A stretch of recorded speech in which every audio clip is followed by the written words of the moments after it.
In this video, I'll show you how to create an infinite looping 3D background effect in Unity. I'm one of the developers of Negative Nancy, an interactive comedy where you can only say no. I use this technique for the driving scenes in the game. This is a quick and dirty technique which requires no code and gives a pretty decent result. The idea is to create a simple looping animation which moves an object a short distance before teleporting it back to the start. If we add a second object with the right spacing, it'll seamlessly match up with the first.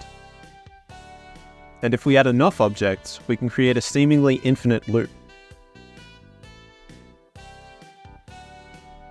First, we create our foreground, in this case a car. In our Unity scene, this won't move. Next, I'll add the ground plane. For us, this is a simple, untextured plane that won't need to move either. Now it's time to add our moving objects. Create a new empty game object called background and reset its transform to the origin. I'll temporarily add a cube as a child just so we can see what we're doing. On the root background object, add an animation component. Open the animation window and create a new animation. Hit record and add a position keyframe at the origin. Next, choose a later point on the timeline and move the background object behind the player. Choose a distance large enough that repetition won't be noticeable, and make it a nice round number for ease of snapping later. I chose -50. You can easily control the speed of the animation by dragging the end keyframe left or right.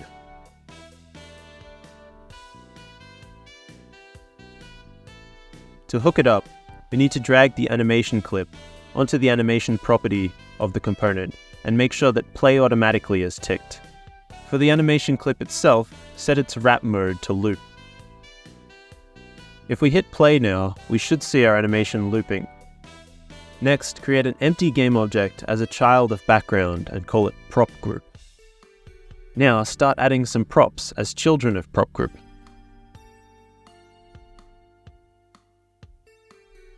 Next, we turn prop group into a prefab and delete our cube that we don't need anymore.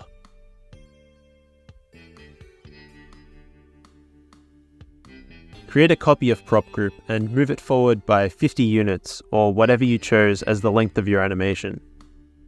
Now we can see that the props do match up when the animation repeats, but they appear to stop and start.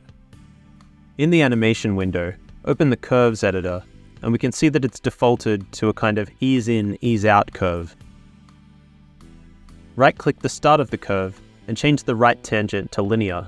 Now right-click the end of the curve and change the left tangent to linear. Now we should see the props move smoothly without stopping. Create more copies of the prop group at multiples of your animation distance.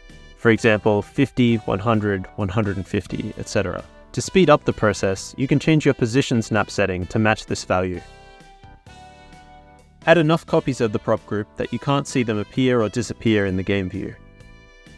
In our game, the fog helps cover it up. Now it's time to flesh out our prop group. If we open the prefab in place, it's easy to make the prop group tile with itself.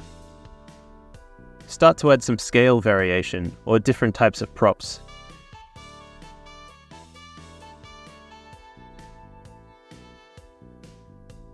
After a bit of work, this is what mine looks like. Next, I add a simple road made entirely out of quad primitives. For a final touch, let's add some distant objects. These are so far away that they won't move with the animation. Create a new empty game object at the root of the scene called distant background. For our scene, I created a huge rocky desert landscape. And there's the finished effect. Let me know if you find a good use for it in your game. Hey, this is my first tutorial, and I'd love to hear your feedback, so leave a comment. Hit subscribe for more game dev videos, and if you want to check out Negative Nancy, it's out now on PC, Mac, and Nintendo Switch.